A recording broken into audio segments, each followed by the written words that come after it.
Começar a nossa exploração do antigo livro de Deuteronômio é, na verdade, uma experiência fascinante.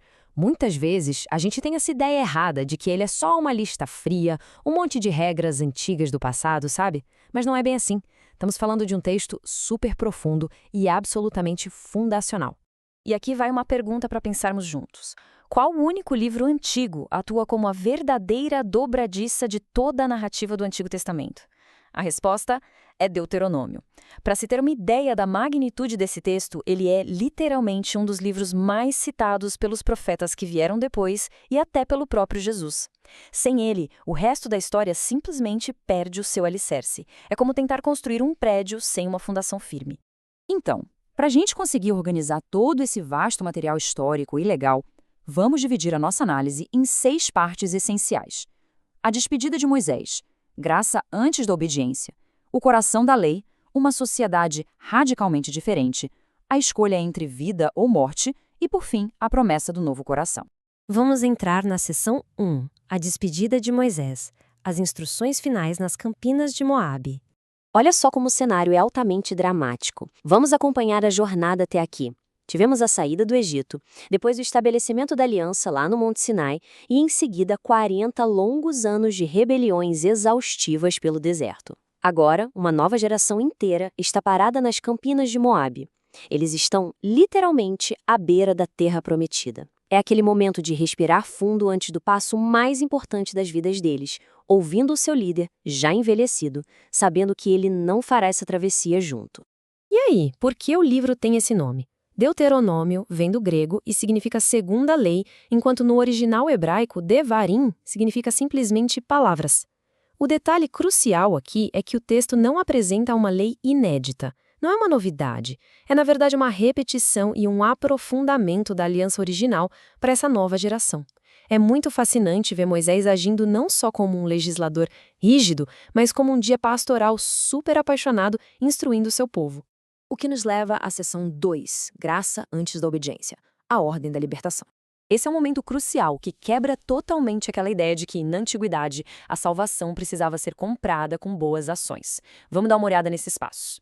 O passo 1 não é a obediência. O passo 1 é Deus resgatando os israelitas da escravidão puramente por amor e misericórdia. Só depois vem o passo 2, que é a chamada à obediência, mas não como uma condição de resgate, e sim como uma resposta de profunda gratidão. Essa dinâmica é incrível que molda praticamente toda a narrativa bíblica. E essa dependência da graça fica muito clara nessa passagem icônica. Nem só de pão viverá o homem, mas de toda a palavra que procede da boca do Senhor. Isso constrói uma ponte super direta para o Novo Testamento. Inclusive, foi exatamente esse texto que Jesus usou para se defender durante a sua tentação lá no deserto. Isso mostra o quanto essas lições são atemporais.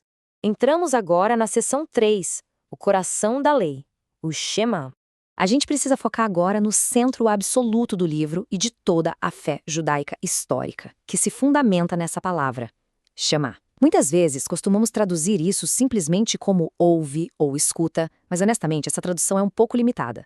No contexto original, Shema exige ação. É responder, obedecer e se dedicar de forma integral. Não é só uma função auditiva ou um sentimento abstrato passando pela cabeça. É uma devoção inteira e superativa. Vale a pena prestar bem atenção na força desta declaração. Ouve, ó Israel, o Senhor nosso Deus, o Senhor é único. Amarás o Senhor teu Deus de todo o teu coração, de toda a tua alma e de todas as tuas forças. Essa exigência de lealdade exclusiva era algo gigantesco.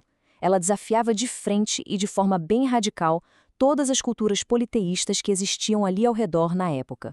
E a ideia é que essa lealdade transbordasse para a rotina diária. A fé delineada aqui não devia ficar confinada a uma adoração formal. Sabe aquela coisa restrita ao fim de semana? A intenção era que funcionasse como uma estrutura moral de cada minuto do dia a dia. Ensinar as crianças o tempo todo, conversar sobre isso em casa, no caminho pela estrada, ao deitar e ao levantar. É, literalmente, uma moldura completa para viver a vida.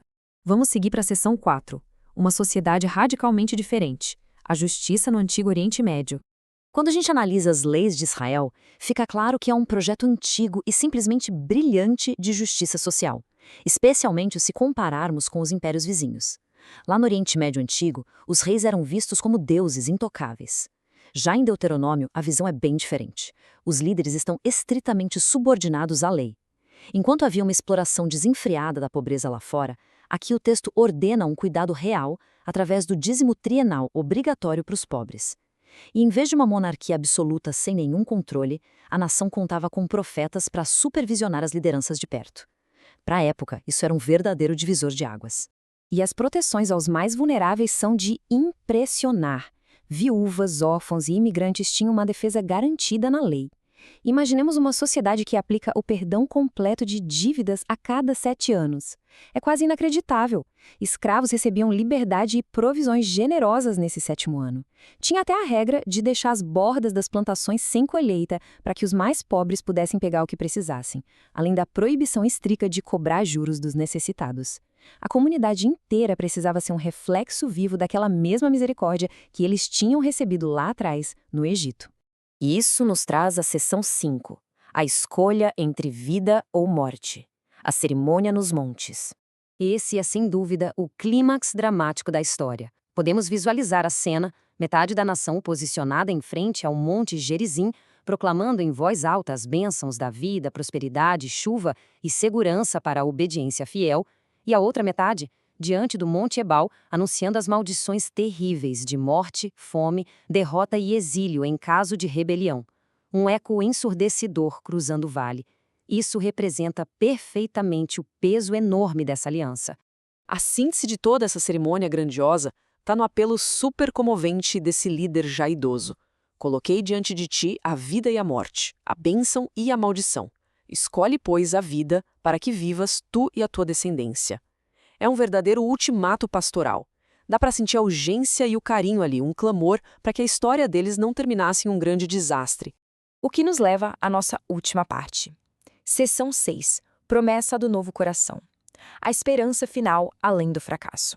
Acontece que Moisés conhecia bem a natureza humana, e ele faz uma previsão bem amarga. Apesar de todas essas leis maravilhosas e daqueles avisos dramáticos nas montanhas, os corações duros do povo iriam inevitavelmente levá-los à rebelião, ao fracasso e a um futuro exílio da terra prometida. Fica no ar uma tensão terrível e não resolvida, a autonomia e a teimosia humanas sabotando repetidamente o próprio bem. Mas olha só, nem tudo está perdido, graças a esta promessa marcante. O Senhor, teu Deus, circuncidará o teu coração e o coração de tua descendência, para amares ao Senhor teu Deus de todo o teu coração.